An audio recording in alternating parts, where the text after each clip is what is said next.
Welcome to CATEX TV. My name is Frank Fortunato. Today is Monday, February 8th, 2016. If you want to follow us on Twitter, please go to CATEX TV.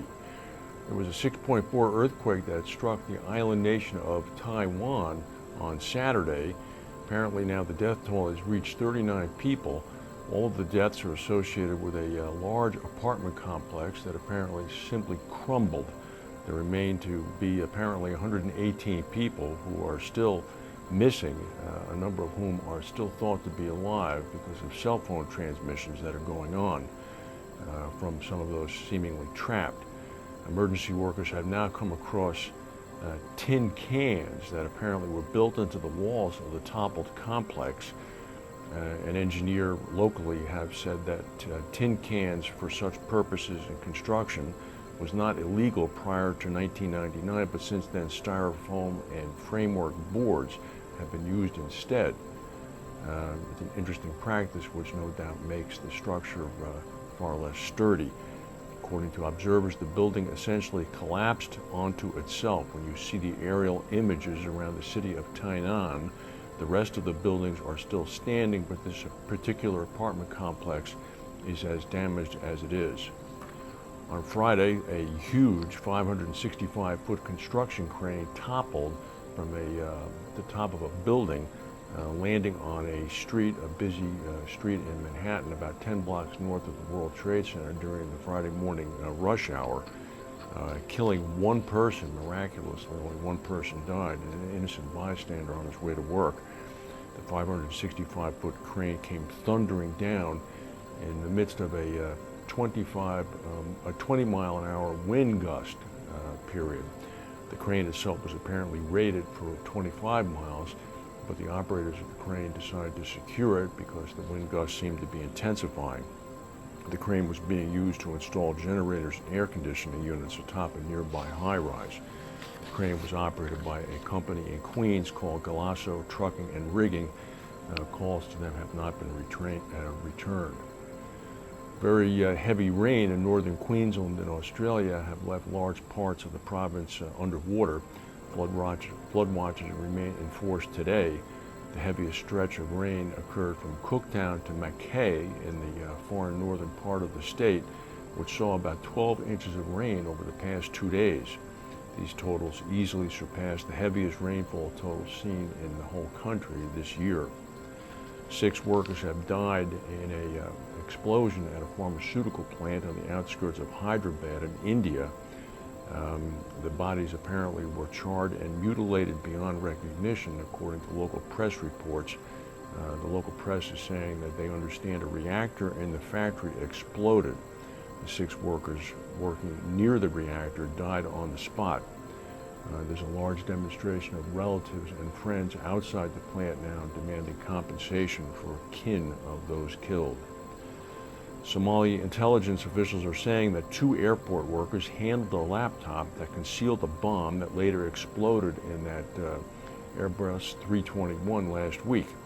In a video made public yesterday by officials, one airport worker takes the laptop and hands it to another employee. That employee then hands it over to the man who was later identified as the bomber. He apparently was a suicide bomber. Both workers have been arrested. The man, the passenger, the suicide bomber, apparently knew exactly where to sit, sat directly over the wing, over the main fuel tank.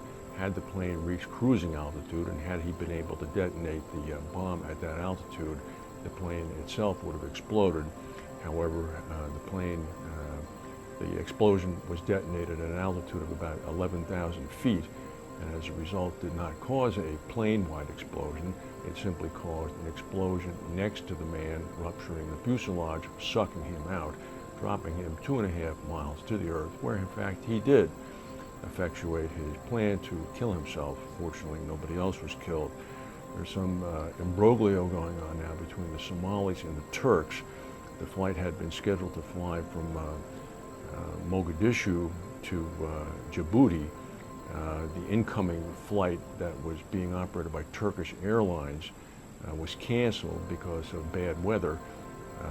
It's being said by the Somalis that the passengers who did take the Somali airline had cleared security at the Turkish airline. The Turks are not responding to inquiries as of yet. The London School of Economics is predicting that the United Kingdom's government-backed reinsurance scheme called Flood Re will not reduce flood risk. In a joint research paper issued this morning, they warn that climate change and a high demand for housing will sharply increase the number of properties at risk from water flooding. Properties built after 2009 will not be eligible for Flood Re.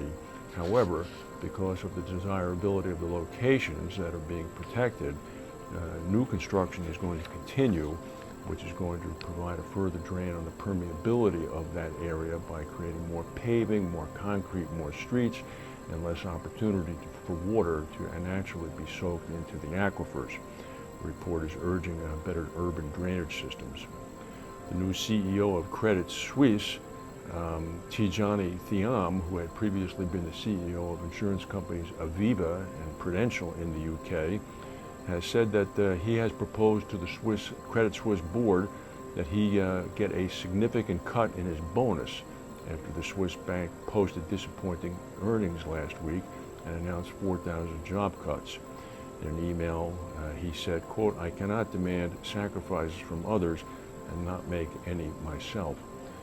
The bank has not yet released information as to how much his bonus will be cut.